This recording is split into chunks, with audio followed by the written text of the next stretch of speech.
सिलीगुड़ी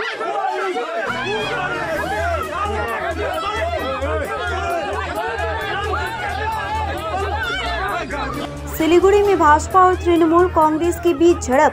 चुनाव के आखिरी वक्त में सिलीगुड़ी में भाजपा और तृणमूल कांग्रेस के बीच झड़प हुई। सिलीगुड़ी नगर निगम के 25 नंबर वार्ड स्थित सिलीगुड़ी हिंदी हाई स्कूल में भाजपा और तृणमूल कांग्रेस के बीच झड़प हुई। मालूम हो कि इस दिन राजू बिष्ट हिंदी हाई स्कूल में मतदान की स्थिति देखने गए थे और उनके पहुंचते ही तृणमूल कांग्रेस कार्यकर्ताओं और समर्थकों ने विरोध प्रदर्शन शुरू कर दिया। आरोप है कि प्रत्याशी बाहरी लोगों के साथ मतदान केंद्र में घुस गए। इसके बाद जैसे ही राजू बिष्ट बाहर निकले तो दोनों पक्षों ने वहां विरोध शुरू कर दिया। उसके बाद कथित तौर पर तृणमूल कांग्रेस कार्यकर्ताओं के समर्थकों द्वारा भाजपा कार्यकर्ताओं पर हमला किया गया। बाद में बड़ी संख्या में पुलिस बल और केंद्रीय बलों ने स्थिति काबू पर किया। প্রথমত আমরা সকাল থেকেই দেখতে পাচ্ছি যে বিজেপি প্রার্থী প্রতিটা আমাদের যে ভোট কেন্দ্র রয়েছে সেখানে একটা ঝামেলা পাকানোর সৃষ্টি করছে এবং তিনি তার সাথে অবৈধভাবে নানান শিলিগুড়ির লোক যাদের কোনো আইডেন্টিফিকেশন নেই তাদেরকে নিয়ে বুথে বুথে ঢোকে লোকদের একটা প্রভাবিত করার চেষ্টা করছে। সেই কারণে আমরা সাধারণ কর্মী এবং সাধারণ ভোটার হিসাবে সেটার একটা বিরোধিতা করছি। শারীরিকভাবে হেনস্থা করার চেষ্টা করেছিল, সেটাকে আমরা প্রতিরোধ করেছি এবং বিজেপি প্রার্থী তার হার জেনে বুঝে তিনি শিলিগুড়ি শহরে, তিনি পাহাড়ে যাচ্ছেন না, গ্রামে যাচ্ছেন না, তিনি শুধু শিলিগুড়ি শহরের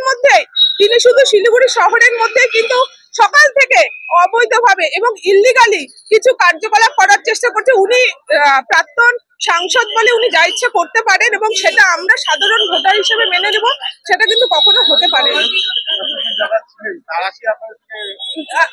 হ্যাঁ, ওনারা করতে, আপনারা তো দেখছেন, আপনাদের ক্যামেরা রয়েছে, ওরা করতে চাইছেন কিন্তু আমরা সেটা প্রতিরোধ করেছি। আমাদের যারা দাদারা রয়েছে তারা সেটা প্রতিরোধ করেছে এবং সাংসদ এখন বর্তমানে প্রাক্তন সাংসদ বর্তমানে ভিতরে রয়েছেন এবং উনি আসলে দেখতে পারবেন উনি যাকে নিয়ে ঢুকছিলেন তিনি এই ওয়ার্ডের তিনি কেউ নন এবং তিনি আমাদের কোন দলীয় কর্মী কিনা সেটাও আমরা জানি না। এইভাবে একটা ভোট কেন্দ্রকে এরকম উত্তেজনাপূর্ণ করার জন্য বিজেপি প্রত্যক্ষ এবং পরোক্ষভাবে যে ভূমিকা পালন করছে সেটা আমাদের কাছে ভীষণ নিন্দনীয়। ঘটনাটা এমন আছে কি এমপি সাহেব আপনি দেখেছেন? ঠিক আছে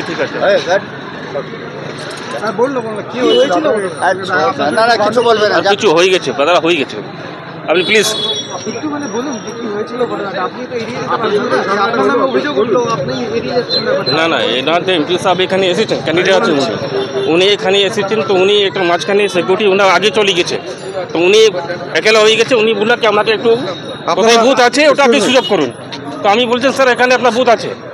তো ওরা এরকম কি দেখবেন, যখন বিজেপি ক্যান্ডিডেট ঢুকেছে সেই সময় উনার ভোট হয়ে গেছে, দেখুন হাতে সিম্বল আছে, তারপরে উনি ভিতরে ঢুকছে, ভোট হয়ে যাওয়ার পরে উনি ভিতরে ঢুকছে এবং পাবলিককে প্রবচনা দিচ্ছে এবং প্রভাবিত করছে, একটা ঝামেলা সৃষ্টি করছে। কারণ উনার ভোটার, উনি ভোটার, বাট উনার ভোট হয়ে গেছে। আপনারা দেখুন ওনার হাত দেখুন, ওনার অলরেডি ভোট হয়ে গেছে। ক্যান্ডিডেট ঢুকতেই পারে, কোনো আপত্তি নেই, তার সঙ্গে এদেরকে নিয়ে এসে কেন ঢুকবে যেখানে ওনাদের ভোট অলরেডি হয়ে গেছে।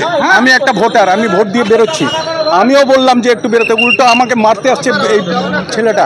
ওনাদের ভোট হয়ে গেছে অলরেডি, ভোট হয়ে গেছে, সব হয়ে গেছে, ক্যান্ডিডেট ঢুকতেই পারে। আমার নাম প্রিয়ম, ক্যান্ডিডেট ঢুকতে পারে, ক্যান্ডিডেট ঢুকবে না।